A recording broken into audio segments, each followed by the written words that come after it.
fácil reunir a tantas luminarias del derecho vigentes, juristas renombrados, realmente personalidades que están todos aquí. Y por supuesto, para participar de esta ceremonia especial, como lo decía, la incorporación del doctor Gonzalo García Calderón Moreira a la Academia Peruana de Derecho. Tenemos la presencia del doctor Juan Guillermo Loman Luca de Tena, quien es presidente de la Academia Peruana de Derecho, para quien pido un fuerte aplauso, por favor.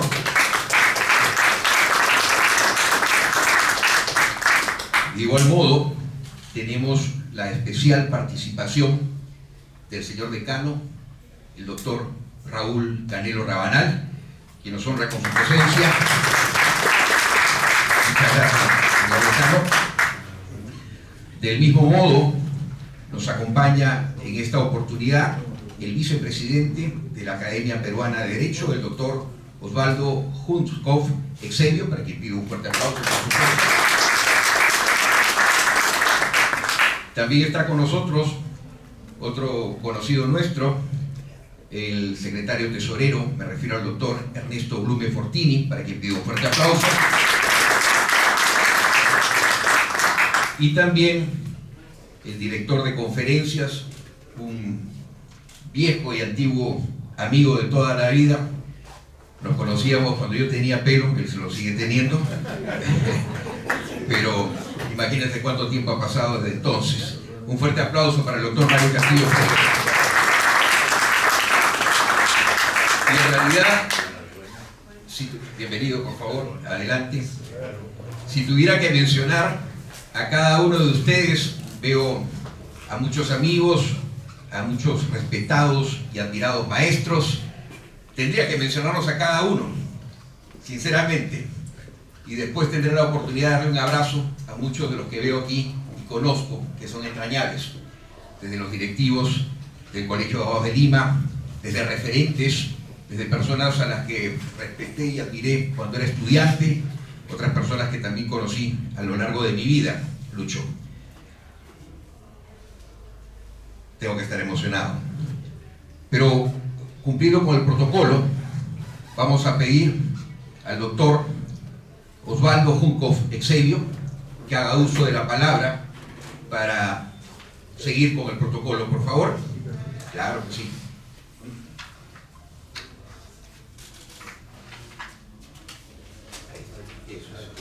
Muy bien. Sin más, gracias, doctor Osvaldo Hunskov. Tenga usted la... Buenas noches, señores académicos presentes e invitados especiales de esta significativa ceremonia de la Academia Peruana de Derecho. Nuestra institución es una entidad no profesional sin fines de lucro, apolítica y sin propósitos confesionales, que fue constituida el 8 de mayo de 1967, a iniciativa del Colegio de Abogados de Lima, cuando el decanato era ejercido por el doctor Mario Alzamora Valdés, y que fue reconocida como institución jurídica mediante resolución suprema número 209 de fecha 30 de junio de 1967. La misma que fuera rubricada por el presidente de la República, arquitecto Fernando Belaúnde Terry, y refrendada por el ministro de Justicia, doctor Javier de Belaúnde Ruiz de Sobocurso, papá de nuestro querido académico. Posteriormente, la Academia Peruana de Derecho, por decisión del Consejo Directivo, presidido por el doctor Raúl Ferrero Costa, formal y legalmente, con el respaldo del ordenamiento jurídico, fue constituida como asociación civil por escritura pública del 5 de octubre del año 2022, extendida ante el notario doctor Jorge Luis González Loli, encontrándose a la fecha inscrita en la partida registral 15-12-1030 del registro de personas jurídicas. En razón al expuesto, y con sujeción a su constitución original del año 1967, A la fecha estamos en su 57º año de vigencia, 57 años. Ahora bien, de conformidad con el artículo 9 del Estatuto, los 4 nuevos académicos de número, cuya admisión ha sido aprobada por el Pleno de Académicos de la Asamblea General Extraordinaria de fecha 14 de marzo del año en curso, deben tomar posesión e ingresar oficialmente a la Academia dentro del plazo no mayor de un año. Y esta noche el doctor Gonzalo García Calderón Moreira, especialista en Derecho Internacional Privado, es el primero de los 4. Conforme al artículo 10 del Estatuto, la toma de posesión de la plaza de académico de número se tiene que llevar a cabo mediante la lectura en sesión pública de un discurso inédito de contenido jurídico concerniente a su especialidad. En el caso del doctor García Calderón Moreira, reitero, es el derecho internacional privado. Y para la presente sesión, quien les habla ha sido honrado por el destacado jurista, colega y amigo, ya que esta noche oficialmente lo estamos incorporando como académico de número, siendo un honor para mí hacerlo, ya que sin duda alguna Gonzalo García Calderón Moreira destaca no solo por su trayectoria, sino por su sobresaliente labor académica y profesional, que obra en su currículum vitae, que resumiré a continuación. Resumiré en realidad, un currículum bastante grande, ¿no? El doctor Gonzalo García Calderón Moreira estudió en el Colegio de Santa María, culminando sus estudios a los 16 años e ingresando a Estudios Generales Letras de la Pontificia Universidad Católica del Perú en el año 1978. Se graduó de bachiller a los 23 años con una tesis sobre la necesidad que el Perú ratifique los tratados de Nueva York de 1958 y la Convención de Panamá de 1975. Ambas convenciones relativas al reconocimiento de sentencias y o laudos arbitrales pronunciados en el extranjero. Esa propuesta recién se hizo realidad en el Perú, recién en la década del 90. Obtiene el título de abogado en marzo de 1985. Como consecuencia de su tesis en materia arbitral, es invitado a dictar en la Facultad de Derecho de la Pontificia Universidad Católica, asignándole la responsabilidad de enseñar el primer curso sobre arbitraje que se dicta en nuestro país, teniendo como referente los contratos de cláusula compromisoria y compromiso arbitral que estaban legislados en el Código Civil, ¿no? En el libro séptimo, Fuente de las Obligaciones, artículos 1903 y siguientes, hoy ya derogados. Se convierte así a sus 25 años en el profesor más joven en ese momento de dicha profesión. Posteriormente fue invitado a dictar como profesor en la Facultad de Derecho de la Universidad de Lima, de la cual es profesor ordinario hasta el día de hoy. Obtiene el grado de magíster en Derecho Internacional Económico por la Pontificia Universidad Católica del Perú y realiza sus estudios de doctorado en la Universidad Nacional Mayor de San Marcos, siendo invitado a dictar en la Cátedra de Derecho Internacional Privado y Arbitraje en diversas universidades del país, tales como la Universidad Nacional Mayor de San Marcos, la Universidad San Martín de Porras, la Universidad de Piura, la Universidad del Pacífico, entre otras.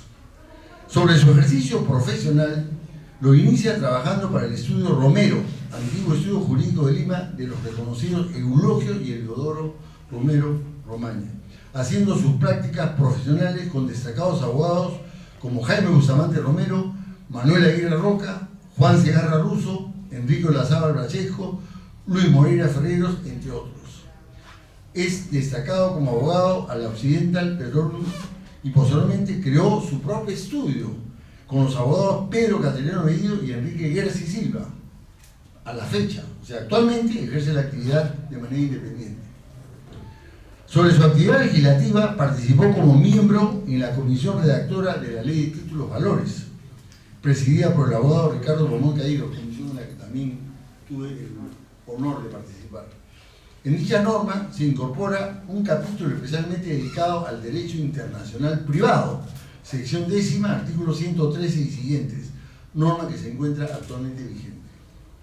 Participó también como delegado de la Cámara de Comercio de Lima en la preparación de la Ley de Arbitraje 26572, publicada en el año 1996, Posteriormente, mediante resolución ministerial 027 de 2006, Justicia, del 25 de 2006, el Ministerio de Justicia conformó una comisión para la revisión de la Ley 26572, presidida por Alfredo Bular González, la cual elaboró un proyecto que luego se convertiría en la actual Ley de Arbitraje, Decreto Legislativo 1071, reconocida como una de las mejores leyes arbitrales de la época, que contiene los preceptos más avanzados en este campo de estudio y que sirve de guía para otras leyes de arbitraje.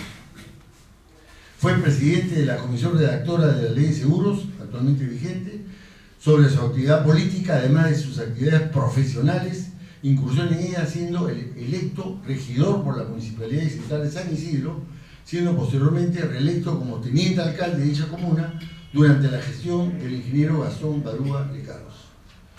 Sobre su actividad gremial, participa activamente en la vida gremial de la Cámara de Comercio de Lima, de la cual ha sido director del Consejo Directivo, así como miembro de la Corte de Arbitraje, hoy denominada Consejo Superior de Arbitraje, en varios periodos.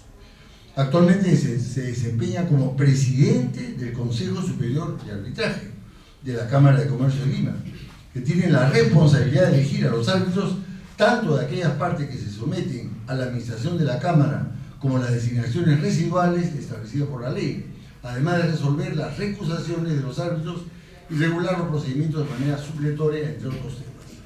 También se desempeñó como vocal suplente de la Corte Superior de Justicia, lo que le permite tener una visión de la administración de justicia tanto pública como privada al ejercer esta última en su calidad de árbitro, habiendo sido miembro de la Comisión Especial para impulsar la implementación del Plan Nacional de Reforma Integral de la Administración de Justicia, del CERIAJUS, ¿no? En el Colegio de Abogados de Lima, en el año 1992, fue delegado de su junta directiva ante la Federación de Colegios de Abogados del Perú, durante el decanato del doctor Andrés Aramburú Menchaca. En dicho periodo y en defensa de la democracia, la junta directiva cedió sus instalaciones a efectos que se lleva a cabo la reunión del Pleno del Congreso de la República, clausurada por el golpe de Estado del presidente Alberto Fujimori, en abril de 1992. Hay una placa conmemorativa a la entrada de esta casona del ilustre Colegio de Abogados de Lima sobre ese tema. Años después, el profesor Gonzalo García Calderón Moreira volvió a postular al Colegio de Abogados, siendo elegido vicedecano. Es miembro del número de la Sociedad Peruana de Derecho Internacional, que agrupa a los más destacados cultores de Derecho Internacional Privado y de Derecho Internacional Público del país. Actualmente es miembro de la Junta Directiva, presidida por el embajador y ex canciller Óscar Maroto de Romaña, aquí presente. Respecto a sus conferencias en congresos nacionales e internacionales, ha sido expositor en cursos de formación de árbitros, en seminarios de contratación pública, de títulos, valores y de derecho internacional privado. Ha sido coordinador de diversos diplomados sobre contratos, regulación de servicios públicos y organismos reguladores, ponente en congresos internacionales en diversos países. Ha participado también en normas internas como reglamentos en materia arbitral y junta de resolución de disputas. Es sin duda un gran promotor del arbitraje en nuestro país, habiendo dictado charlas, seminarios y conferencias en gran parte del Perú. Finalmente, en cuanto a sus publicaciones, ha escrito más de un centenar de artículos en revistas especializadas, compendios y libros de homenaje, además de un libro de su autoría sobre arbitraje internacional al amparo de la Ley 26572. En efecto, y solo como sucinta referencia, en realidad podría hablar mucho más sobre él, ¿no? Sobre derecho internacional privado, ha escrito artículos interesantes sobre prescripción y caducidad, sucesiones, aposillas al libro 10 del Código Civil, reconocimiento de sentencias y laudos dictados en el extranjero y obligaciones en el derecho internacional privado, entre otros. Sobre títulos valores, ha publicado, entre otros temas, el deterioro, destrucción, sustracción y extravío de los títulos valores, el derecho internacional privado en la ley de títulos valores y la ineficacia, entre otros temas, ¿no? Y sobre arbitraje ha escrito muchísimo sobre casi todos los temas en materia arbitral relativos, por ejemplo, al convenio arbitral, al arbitraje de inversión, sobre la extensión del convenio arbitral, sobre las actuaciones arbitrales, sobre el reconocimiento de laudos, sobre la anulación de los mismos, sobre el control constitucional en el arbitraje, y ha hecho un balance sobre los últimos 25 años del arbitraje peruano en nuestro país. Bueno, podría hablar muchísimo más, pero creo que es un resumen, ¿no? Un resumen de una trayectoria en realidad excelente. Gracias, señor Manuel.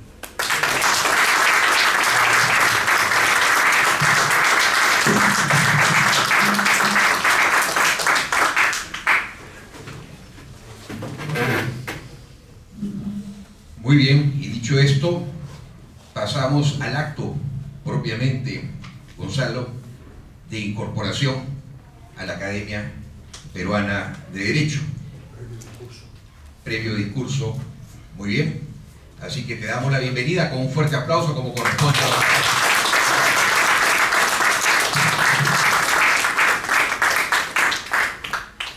Muchísimas gracias. Señor Guillermo Loma, presidente de la Academia Peruana de Derecho, señor decano del Ilustre Colegio de Abogados de Lima, Raúl Canelo Rabanal, señor doctor Mario Castillo Freire, señor doctor Ernesto Blumen, señor doctor Pablo Junco, señores miembros del número de la Academia Peruana de Derecho, señores abogados, miembros del Ilustre Colegio de Abogados de Lima, señores profesores universitarios, señores abogados, familiares, amigos, señoras y señores. Para mí es no solo un inmerecido honor estar con ustedes el día de hoy, sino que además, de alguna manera, Felipe Leno, el presentador, lo comentaba, hay en mi caso particular un reconocimiento además porque mi padre formó parte de la Academia Peruana de Derecho y estaría muy orgulloso de que su hijo años después integre esta misma academia. Además, recuerdo que justo en el mes de noviembre de este año, hace 40 años, se publicó el Código Civil vigente, el cual mi padre fue presidente en alguna oportunidad de la comisión redactora del Código Civil actualmente vigente. En consecuencia, paso directamente a la presentación que voy a formar el día de hoy, que es un tema complicado. Quiero hacer algunos apuntes sobre la ley aplicable en el arbitraje internacional. Tiene que ver tanto con el derecho internacional privado, que es aquella institución, aquella materia que busca resolver los conflictos que se presentan en relaciones jurídicas vinculadas a varios ordenamientos jurídicos. Y ocurre evidentemente en el arbitraje internacional, cuando las partes tienen sus domicilios en estados diferentes, cuando la sede del tribunal arbitral está situado en lugares en donde las partes no tienen sus respectivos domicilios, cuando el contrato se celebra o se va a ejecutar en un lugar diferente al cual se va a desarrollar. Eso evidentemente toca el núcleo del derecho internacional privado. Y claro, la pregunta es, ¿qué ley se va a aplicar en materia de arbitraje internacional para efectos de resolver los conflictos cuando se presenten en diversas etapas del desarrollo de la misma? Entonces, quiero empezar a la inversa. Quiero empezar con un artículo muy poco desarrollado, que es el inciso 2 del artículo 57 del Decreto Legislativo 1071, Ley de Arbitraje, el cual habla de un tema que se llama el reenvío. En el arbitraje internacional, dice la norma, el tribunal arbitral decidirá la controversia de conformidad con las normas jurídicas elegidas por las partes, como aplicables al fondo de la controversia.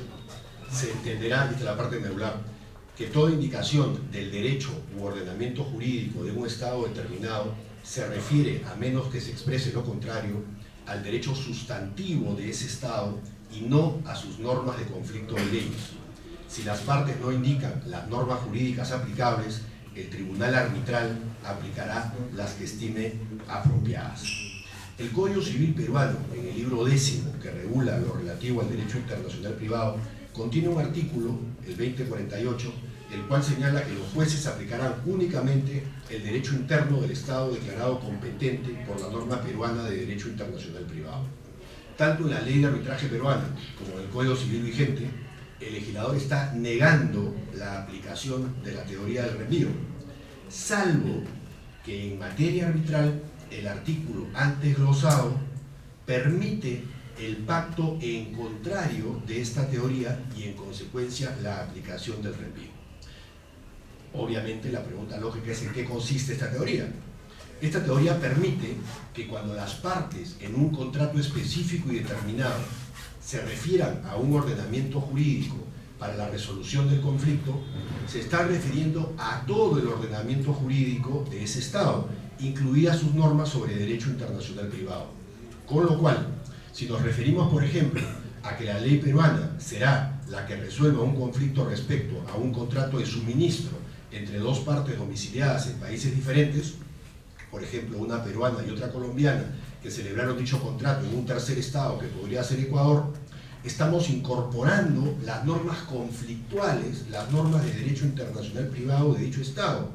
Y por lo tanto deberemos aplicar no las normas internas del Perú referidas al contrato de suministro, sino que deberemos revisar las normas sobre derecho internacional privado, es decir, debemos recurrir a nuestro libro 10 del Código Civil para establecer el factor de conexión que le corresponde a dicha categoría jurídica, y será dicha norma conflictual la que determine cuál ley finalmente corresponda a aplicar, en este caso concreto, a los árbitros, pudiendo incluso derivarse a un tercer Estado si las normas conflictuales de dicho ordenamiento jurídico permiten un reenvío de segundo o de tercer grado. Un ejemplo práctico sobre la base de lo antes mencionado: una parte peruana y colombiana se sometieron al derecho peruano para resolver el fondo de la controversia, pero pactaron el reenvío en dicho contrato. Ello significa que para resolver la controversia, el árbitro único o el tribunal arbitral deberán tomar en consideración la categoría jurídica suministro del derecho internacional privado peruano, o de no existir, deberán tomar la categoría contratos o la categoría jurídica obligaciones, y verificar el factor de conexión que dicha norma de derecho internacional privado establece para esas instituciones jurídicas antes referidas. El factor de conexión puede indicar que se deberá aplicar la ley de celebración, o la ley de ejecución, o la ley del domicilio del deudor, o el destino final de la mercadería. En esos casos concretos, el artículo 2095 del Código Civil prevé que para la categoría jurídica obligaciones se aplicará en primer lugar la ley elegida por las partes, y en caso no se haya pactado esta, se aplicará la ley del lugar de su cumplimiento. En el ejemplo antes referido, si la obligación se ejecutaba en Colombia, el árbitro o tribunal arbitral terminarán aplicando el derecho colombiano y no el derecho peruano para la solución del fondo de la controversia, en la medida que las partes pactaron el reenvío como elemento fundamental para estas en el contrato aludido. Y si acudimos al derecho internacional privado de Colombia y este señala otro factor de conexión para dicha categoría jurídica, como puede ser la ley del lugar de celebración, entonces se producirá el reenvío de primer grado y se aplicará entonces el derecho ecuatoriano. Como vemos, el derecho originario pactado por las partes no necesariamente terminará aplicándose para la solución del conflicto. Entonces, hablar de ley aplicable en el arbitraje es más que señalar una norma específica para el fondo de la controversia, ya que podemos pactar el reenvío en un contrato y además se podrán aplicar diversas normas durante el desarrollo de las diversas partes de la institución arbitral. No solo tenemos la posibilidad de elegir una ley respecto al fondo del conflicto, también tenemos la posibilidad de elegir la ley aplicable a efectos de la validez del convenio arbitral contenido en un contrato. Podemos elegir la ley aplicable para el procedimiento a seguir. Incluso podemos artificialmente convertir un arbitraje nacional en un arbitraje internacional, incorporando elementos extranjeros relevantes, como puede ser, por ejemplo, la sede o el lugar donde se llevará a cabo el mismo. El legislador peruano ha establecido las causas por las cuales considera que existen elementos extranjeros relevantes de carácter vinculante en el artículo 5 de la ley de arbitraje. Y ha establecido los supuestos para considerar a un arbitraje internacional, indicando que estaremos solo en 3 supuestos frente a dicha característica, es decir, sin considerar la nacionalidad de las partes, considerando el domicilio de las mismas, considerando el lugar de ejecución de la prestación principal y considerando la sede en la cual se desarrollará el arbitraje. Dice que será internacional un arbitraje cuando en el convenio se establezca que la sede se encuentra en un estado diferente al domicilio de las partes. Será internacional si 2 partes, por ejemplo, domiciliadas en el Perú, pactan que la sede del arbitraje sea Buenos Aires, por lo que este acuerdo permitirá considerar el arbitraje ya no como nacional, sino como internacional, a pesar que las partes domicilan en el Perú, que el contrato se haya celebrado y ejecutado en territorio nacional, la ley aplicable sea peruana y que los árbitros sean nacionales, lo concreto para el legislador, el hecho relevante es la sede y como tal se deberá seguir las leyes del lugar del arbitraje para la validez del procedimiento arbitral y se deberá tomar en cuenta que habiéndose dictado el laudo en un territorio diferente al lugar del domicilio de las partes, se va a tener que utilizar para el caso que se tenga que ejecutar el laudo en el Perú, un procedimiento previo ante el Poder Judicial de reconocimiento al amparo de la Convención de Nueva York del año 1958 o al amparo de la Convención de Panamá de 1975, a efectos de solicitar el reconocimiento y posterior ejecución en nuestro país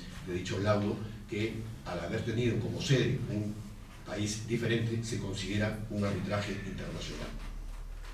Por último, se considera también cuando el lugar de cumplimiento de una parte sustancial de las obligaciones de la relación jurídica o el lugar con el cual el objeto de la controversia tiene una relación más estrecha está situado fuera del territorio nacional, siempre y cuando ambas partes domicilien en el territorio peruano. Respecto a este extremo, es necesario concordarlo con lo que se considera domicilio a la luz de lo expresado en nuestra legislación, ya que, como apunta la doctora Delia Reboredo en la exposición de motivos, el legislador no tomó en consideración la necesidad de incorporar artículos sobre domicilio para el derecho internacional privado, debiendo recurrirse por ende a los señalados en los artículos 33 y siguientes del Libro de Personas del Código Civil. Debemos aclarar que en el derecho internacional privado se trata del domicilio en un sentido muy distinto que en el derecho interno. No cabe asimilarlo y considerarlos sinónimos conceptuales. En el derecho internacional privado, el domicilio es un factor de conexión, una circunstancia que conecta el caso concreto con el juez competente o con la ley aplicable. Es una herramienta de la cual se vale el legislador para atribuir a los distintos casos de carácter internacional una determinada jurisdicción o una determinada ley. Dicho esto, podemos concluir entonces que no siempre que existan elementos extranjeros relevantes en un convenio arbitral estaremos frente a un tema de derecho arbitral internacional, sino solo cuando se presenten los elementos que hemos desarrollado anteriormente. Si en una relación jurídica arbitral se pacta una ley extranjera, por ejemplo, eso no califica como un arbitraje internacional. Si se eligen árbitros de nacionalidad diferente a la de las partes, eso no califica como un arbitraje internacional. Un juez podría considerar esos hechos como relevantes. Sin embargo, al no encontrarnos dentro de los supuestos señalados en el artículo anterior, ya citado, artículo 5 de la ley de arbitraje, estaremos frente a un arbitraje nacional y no frente a un arbitraje internacional. Esta situación tiene importancia, ya que en las disposiciones generales del decreto legislativo 1071, artículo primero, referido al ámbito de aplicación de la norma, se establece que si el lugar del arbitraje se desarrolla en territorio peruano, sea arbitraje nacional o internacional, las normas de dicho decreto legislativo serán de aplicación supletoria, indicando que algunos artículos se aplicarán incluso cuando el lugar del arbitraje se halle fuera del Perú, pero la ley aplicable sea la peruana. Así, por ejemplo, se mencionan los artículos referidos a la competencia respecto de la colaboración y control judicial, lo relativo a ejecución de medidas cautelares o respecto a el reconocimiento y ejecución de laudos emitidos en el extranjero en la medida que sea aplicable. Quiero poner en consideración de todos ustedes el problema de incorporar artificialmente en un contrato preredactado o en un contrato por adhesión un elemento extranjero, con el único objetivo de eludir la ley peruana y someter la controversia, por ejemplo, a una sede con la cual las partes no tienen ninguna relación. Ejemplo, un contrato de transporte terrestre entre dos personas domiciliadas en el Perú, donde el transportista se obliga a transportarlo de Lima a Arequipa a cambio de un monto y se incorpora en el cuerpo principal del contrato un convenio arbitral con sede en Singapur. Todos los elementos de la relación jurídica, sin excepción, están ubicados en el Perú. Sin embargo, al tratarse de un contrato por adhesión, se establece la cláusula arbitral que contiene que cualquier controversia será resuelta por el Centro de Arbitraje de Singapur. ¿Será válida dicha cláusula? Puede considerarse como una cláusula exorbitante, como una cláusula abusiva. Se aplicará la figura del derecho internacional privado, denominada fraude a la ley. Se le está privando de manera abusiva del acceso a la justicia a una de las partes que quiere reclamar una cantidad de dinero y tendrá que hacerlo ante los centros, ante el Centro de Arbitraje de Singapur con una ley extranjera, en una sede bajo el concepto de lo que hemos comentado ya, arbitraje internacional. Y la respuesta es, sí es posible. El artículo 5 de la ley de arbitraje permite la incorporación de una cláusula arbitral en contratos por adhesión o cláusulas generales de contratación. Textualmente señala, en el arbitraje nacional, los convenios arbitrales referidos a relaciones jurídicas contenidas en cláusulas generales de contratación o contratos por adhesión serán exigibles solo si dichos convenios han sido conocidos o han podido ser conocidos por quien no los redactó usando una diligencia ordinaria. Existe ya jurisprudencia contraria entre el Poder Judicial que admite este tipo de pactos y el Indecopi, por ejemplo, que no los admite. Entonces, para continuar con la historia, este contrato de transporte nacional, al incorporar una cláusula arbitral que incorpora una sede del arbitraje en el exterior, convirtió artificialmente el arbitraje internacional, sometiéndolo al reglamento de la Cámara de Comercio de Singapur, por lo que ese laudo, para poder ser ejecutado en el Perú, requerirá de un segundo procedimiento, que es el de exequatur, y el procedimiento arbitral se regulará bajo el amparo de la legislación extranjera, amén seguramente del idioma a utilizarse. La contratación masiva, entonces, vía electrónica, permite deslocalizar un contrato nacional y someterlo a una sede en el exterior tan alejada de la realidad de las partes que la lógica jurídica nos lleva a pensar que no es correcto permitir. La doctora María Antonieta Delgado, en el volumen 44 de la Biblioteca de Arbitraje del estudio Mario Castillo Freire, página 160, señala que la voluntad queda destronada como conexión principal, salvo que la ley elegida fuera más favorable a la parte débil. Así lo han plasmado importantes normas modernas, como el Convenio de Roma de 1980, el reglamento del mismo de Roma del 2008 y la ley japonesa, entre otras muchas normas de conflictos especiales para ciertos contratos, para contrarrestar el riesgo que la parte fuerte de una relación jurídica imponga la ley aplicable en temas de derecho arbitral que deberían ser considerados nacionales. Por ello, se propone adicionar al artículo del Código Civil lo siguiente: el contrato celebrado por una persona física para un uso que pueda considerarse ajeno a su actividad comercial o profesional, el consumidor, con otras personas que actúen en ejercicio de su actividad comercial o profesional, se regirá por el derecho del país en que el consumidor tenga su residencia habitual.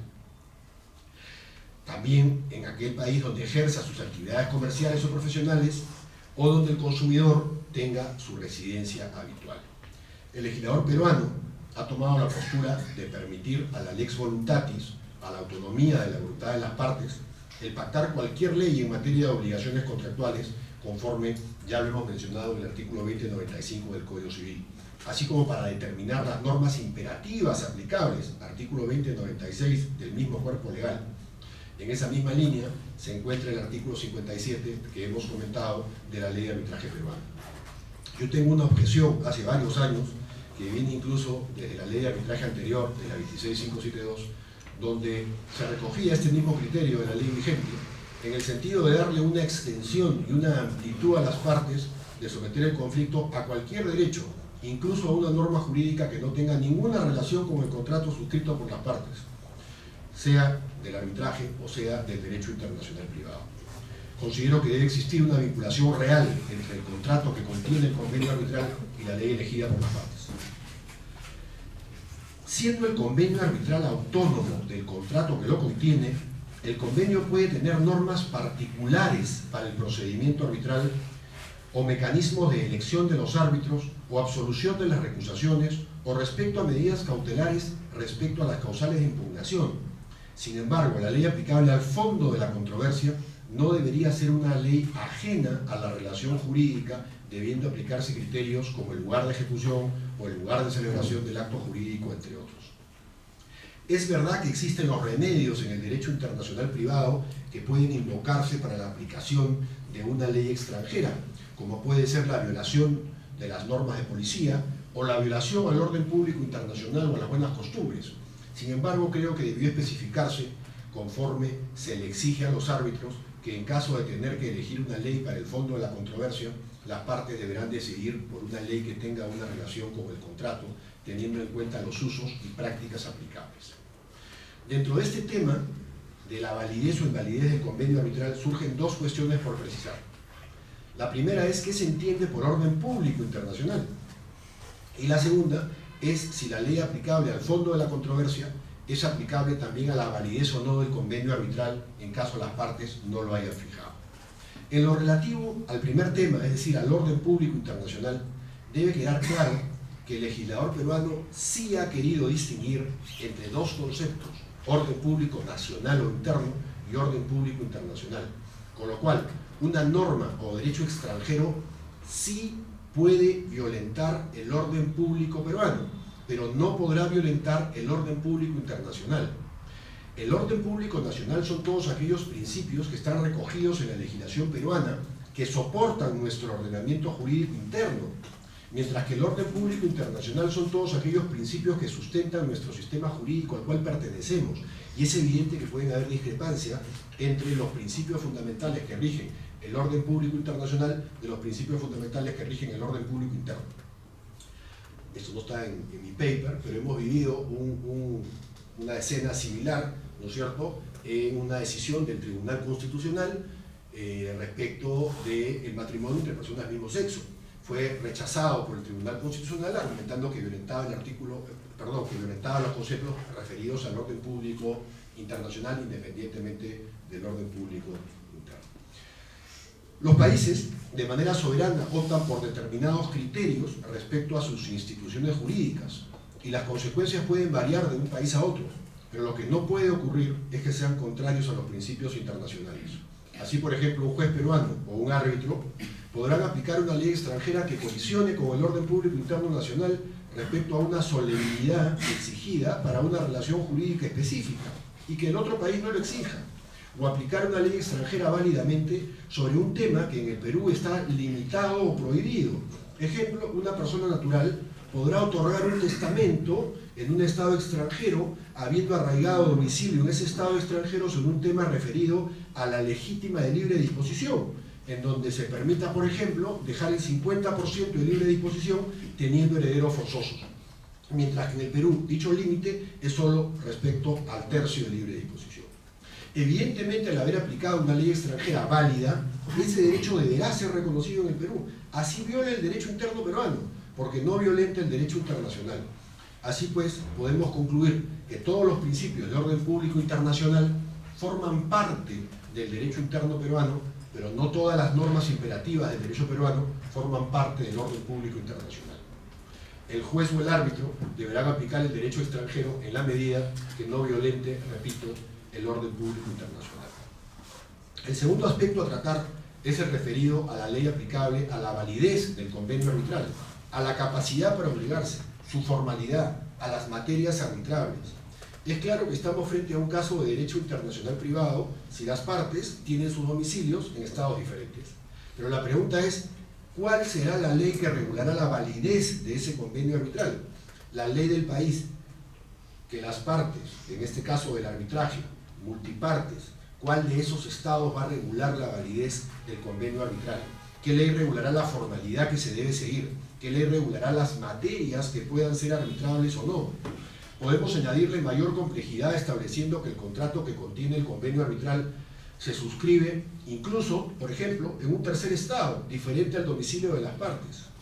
La doctora Adela Reboredo, volviéndola a citar, indica que el régimen jurídico regulador de la validez de un convenio arbitral puede establecerse de tres maneras diferentes, basándose en la voluntad de las partes y en la confianza que éstas depositan en los árbitros con prescindencia de todo sistema legal determinado.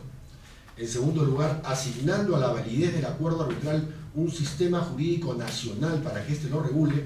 Y en tercer lugar, asignando un sistema jurídico internacional o extranacional que ofrezca dispositivos concretos de solución. No cabe duda que la capacidad para suscribir el contrato se va a regular por la ley personal, sea por su ley de domicilio o sea por su ley de nacionalidad de las partes. Y el factor de conexión dependerá del criterio de la lex celebracionis o ley de celebración del acto jurídico. En el caso peruano, el libro 10, respecto a la categoría jurídica personas naturales, prescribe su artículo 2070 que el estado y capacidad se regulará por la ley de su domicilio y que el cambio de domicilio no alterará el estado ni restringirá la capacidad adquirida en virtud de su domicilio anterior. Es decir, por ejemplo, si un incapaz mayor de edad, declarado así por su ley de domicilio, celebra un convenio arbitral en el Perú y la ley peruana lo considera capaz, dicho acto será válido en el Perú en mérito a que no será nulo por falta de capacidad el acto jurídico que ha sido celebrado en el Perú relativo al derecho a obligaciones si el agente es capaz según la ley peruana, salvo que se trate de un acto jurídico unilateral o de derechos sobre predios situados en el extranjero. Para el caso de personas jurídicas, la existencia y capacidad dependerá de la ley del lugar de constitución. El derecho peruano la reconoce de pleno derecho en nuestro país. En cuanto a la formalidad comentada, para la validez de un convenio arbitral, debemos hacer notar que el artículo 2094 del Código Civil establece que la forma de los actos jurídicos y de los instrumentos se regula por la ley del lugar en que se otorgan o por la ley que regula la relación jurídica objeto del acto. Sin embargo, el inciso 7 del artículo 13 de la ley de arbitraje precisa que cuando el arbitraje fuera internacional, el convenio arbitral será válido y la controversia será susceptible de arbitraje si cumplen los requisitos establecidos por las normas jurídicas elegidas por las partes para regular el convenio arbitral o por las normas jurídicas aplicables al fondo de la controversia por el derecho peruano. Es decir, las partes podrán pactar una ley distinta a la ley que se va a utilizar para resolver el fondo de la controversia respecto a la validez o invalidez del convenio arbitral. Llámese una ley para el fondo y una ley que regule exclusivamente la validez del acto jurídico, y solo en caso no lo hayan pactado, entonces el legislador peruano opta en la ley de arbitraje por aplicar la ley aplicable al fondo de la controversia para regular también lo relativo a la validez del convenio arbitral. Nuestro ordenamiento jurídico exige que se celebre por escrito. Otras legislaciones establecen requisitos diferentes. Puede establecerse escritura pública, por lo que va a surgir una discusión ante el tribunal arbitral sobre la competencia de los árbitros respecto al cumplimiento de la formalidad prescrita por la ley del lugar de celebración, o incluso puede darse esa discusión luego de finalizado el procedimiento arbitral y con la expedición del laudo al momento que se pretende ejecutar el mismo en un país diferente a través del exequatur.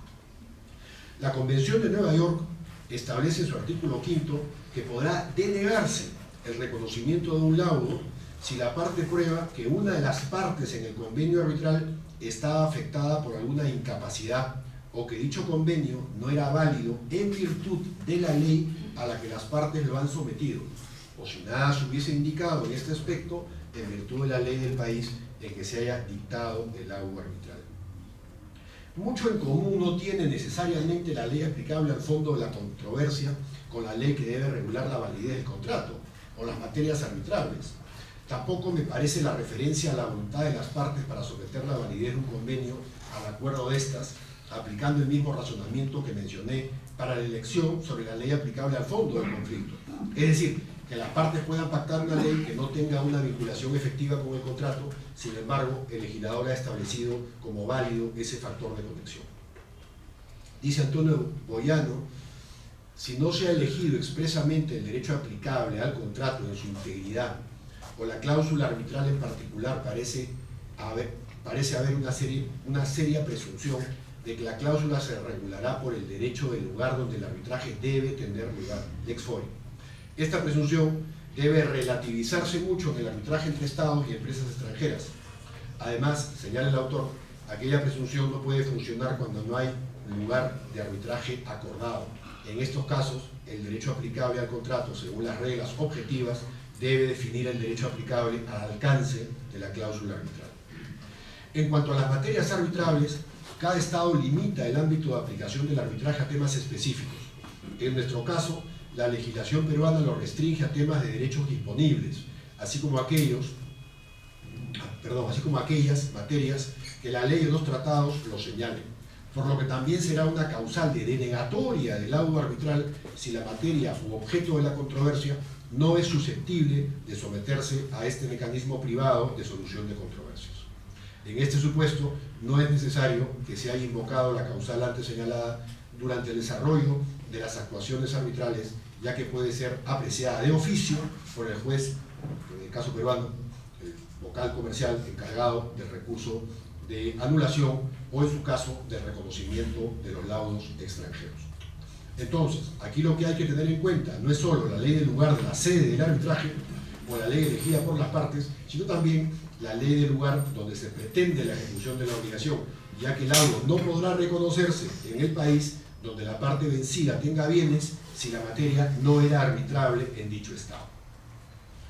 Un tema final, para no aburrirnos, que quisiera abordar es el referido a la posibilidad de pactar una ley que regule las causales de anulación del laudo arbitral, diferente a la ley del lugar del proceso arbitral o el ex arbitri, diferente a la ley que va a regular el fondo de la controversia y diferente a la ley que va a regular el convenio arbitral. No es unánime, evidentemente, la doctrina a favor de la validez o de la nulidad de los pactos que limiten o restrinjan la anulación de laudos arbitrales. Hay Gary Bourne, en fin, hay una serie de autores sobre ese tema. Sin embargo, los principales reglamentos de arbitraje internacional admiten acuerdos que limitan la revisión de los laudos. Así lo establecen la London Court, la Hong Kong International Arbitration, la ICC. En nuestra legislación, creo en lo particular que ello es posible, pero solo opera para arbitrajes considerados internacionales, en la medida que miremos el numeral 8 del artículo 63 sobre causales de anulación, que señala que cuando ninguna de las partes en el arbitraje sea de nacionalidad peruana o tenga su domicilio o residencia habitual, se podrá acordar expresamente la renuncia al recurso de anulación o la limitación de dicho recurso a una o más causales establecidas en este artículo. Si las partes han hecho renuncia al recurso de anulación y el laudo se pretende ejecutar en territorio peruano, será de aplicación lo previsto en el título octavo referido al reconocimiento de ejecución de laudos arbitrales, para que a través del recurso del exequatur el juez nacional revise las causales que de alguna manera son similares a las establecidas en el recurso de anulación del laudo arbitral. Se incorpora por primera vez el factor de conexión nacionalidad, al igual que el concepto actividades principales, los cuales no se toman en cuenta para establecer el carácter internacional o no del arbitraje en el apartado quinto que ya leímos al inicio de esta exposición. Este apartado tiene lógica en la medida que el proceso de reconocimiento de laudos emitidos fuera del territorio en el cual se quiere hacer valer hace las veces del recurso de anulación del laudo al revisar la formalidad del mismo y el cumplimiento de requisitos de seguridad jurídica en el estado en el que se emitió. Muchísimas gracias.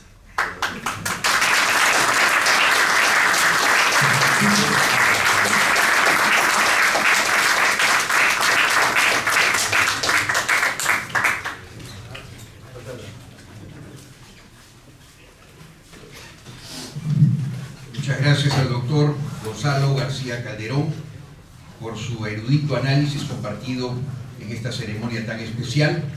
Con vuestra venia, vamos a solicitar al señor presidente de la Academia Peruana de Derecho, doctor Juan Guillermo Loma Luca de Tena, que proceda con el acto protocolar y solemne de incorporación a la orden del doctor Gonzalo García Calderón.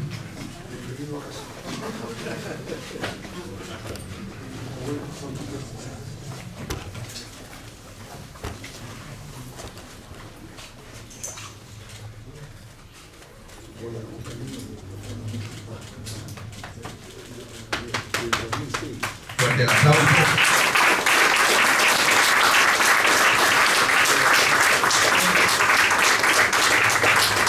Felicitaciones.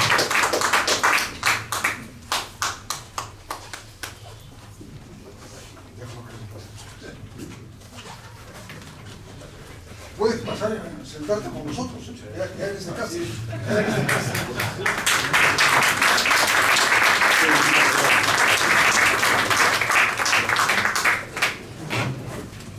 Muy bien, con vuestra venia, y luego de esta ceremonia emotiva, sin lugar a dudas, bienvenido a su casa, bienvenido a la Academia Peruana de Derecho, y y como corresponde a la ocasión, señor decano, doctor Raúl Canelo Rabanal, le damos a usted la bienvenida para el mensaje especial en esta noche especial.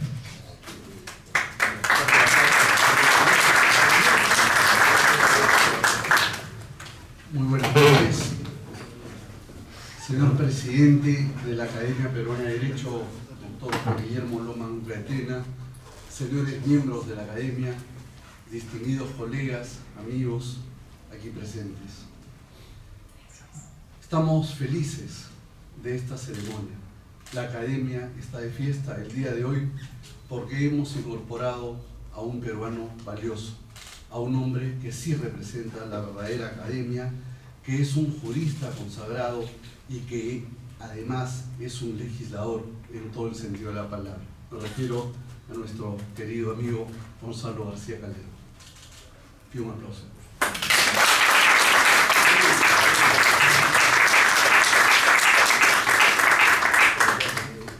Gonzalo no solamente es un académico, como ustedes ya habrán escuchado, es un jurista, ha trabajado leyes, es un hombre esforzado y un hombre de estirpe. Proviene de una familia que ha ejercido el derecho, que es un ejemplo de república y también tiene hermano y una hija, por lo menos que son alumna también, dos que también son abogadas. Es decir, hay una situación fecunda de juricidad en la familia García Calderón. Gonzalo nos inspira, y nos inspira porque desde siempre, no diría desde chiquito porque siempre fue un poco alto, y lo digo porque soy compañero de estudios de él, nos inspira porque dedicó mucho de su talento al arbitraje. Y de veras se trata de una verdadera lucha por ello.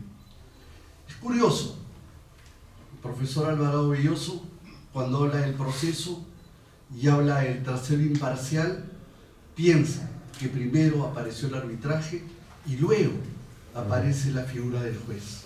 Primero fue la figura del árbitro y luego fue la figura del juez, porque el juez requería ya una organización mucho más compleja, una organización estatal.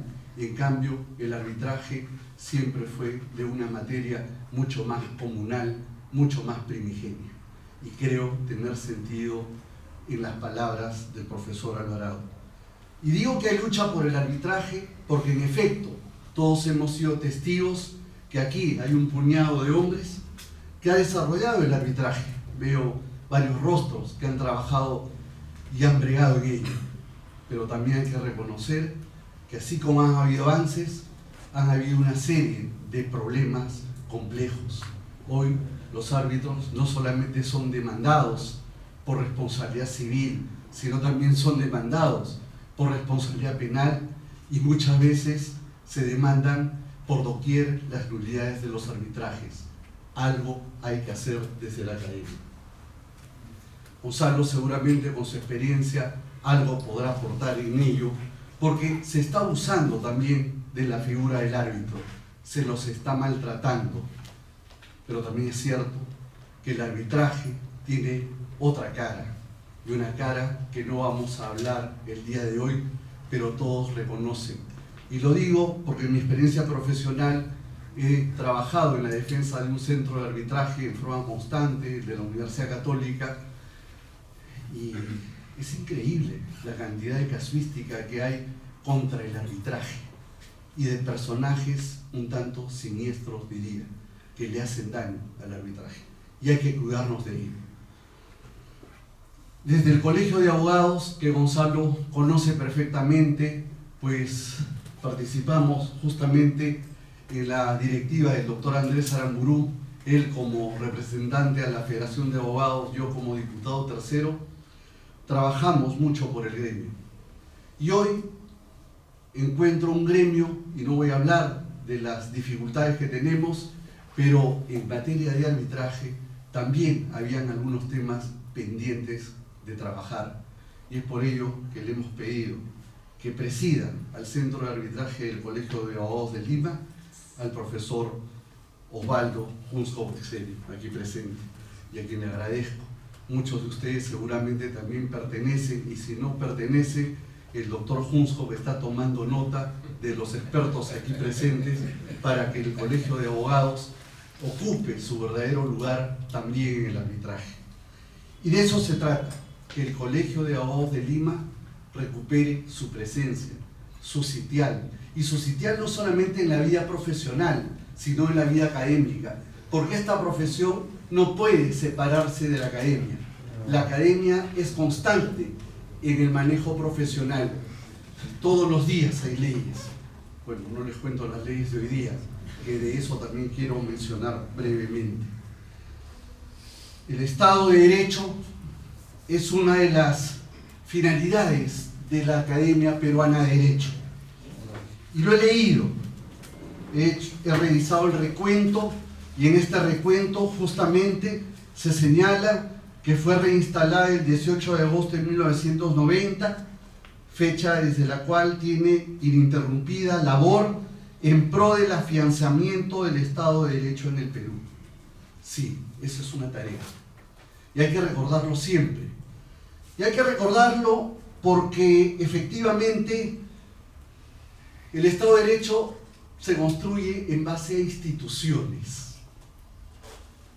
Los premios Nobel de Economía de este año escribieron un libro en el año 2012, ¿Por qué fracasan los países? Y en Robinson, Acemoglu, decían que fracasan porque no se respetan las instituciones. Y claro, su visión es desde una perspectiva económica, pero sin duda están haciendo referencia, sin decirlo, a una perspectiva jurídica, seguridad jurídica, respeto de las instituciones.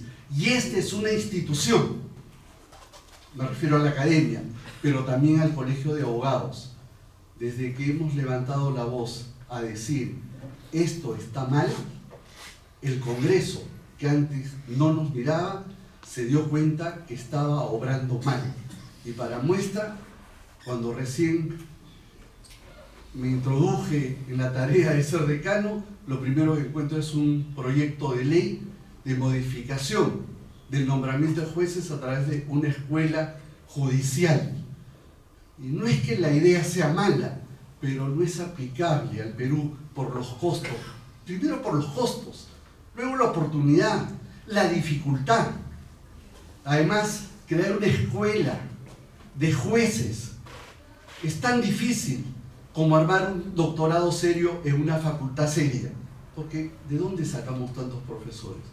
Felizmente el Congreso entendió y paralizó ese proyecto porque era inviable. Y en el fondo lo que hacía era perpetuar la provisionalidad que tanto daño nos viene haciendo desde hace más de 2 o casi 3 décadas ya en materia judicial. Y ese Estado de Derecho es importante. No se trata de meras palabras. Recuerdo claramente cuando en los inicios de las universidades se enseñaban algunas materias, el trivium, el quadrivium, y en una de ellas era la retórica. Hoy ya no hablamos de retórica, hablamos muy seriamente de argumentación jurídica, pero es casi lo mismo. Como decía García Amado, ¿qué hay detrás de esto? Las buenas razones. ¿Y cuáles son las buenas razones? Tal vez las buenas razones serán que el día de hoy se ha aprobado una ley para que se respete la presunción de inocencia. O sea, ¿me entienden? La presunción de inocencia está en la Constitución. ¿Y cómo es que hay una ley que ahora dice que se respete la presunción de inocencia? Tal vez mañana salga una ley para que se respete la ley. Bueno, la Academia Peruana de Derecho, justamente en el punto que acabo de leer, de acuerdo a sus finalidades, algo tendrá que decir, porque la academia no solamente se nutre de algunos aspectos técnico-teóricos, tenemos que poner también un poco nuestra presencia en la vida jurídica nacional tan necesaria. Yo creo que Gonzalo representa un aporte importante en este pie a tierra para seguir trabajando y bregando por la lucha por el derecho y la lucha por el arbitraje que tanto lo emociona y creemos es una medida alternativa de resolución de conflictos muy necesaria para desarrollar. Muchísimas gracias.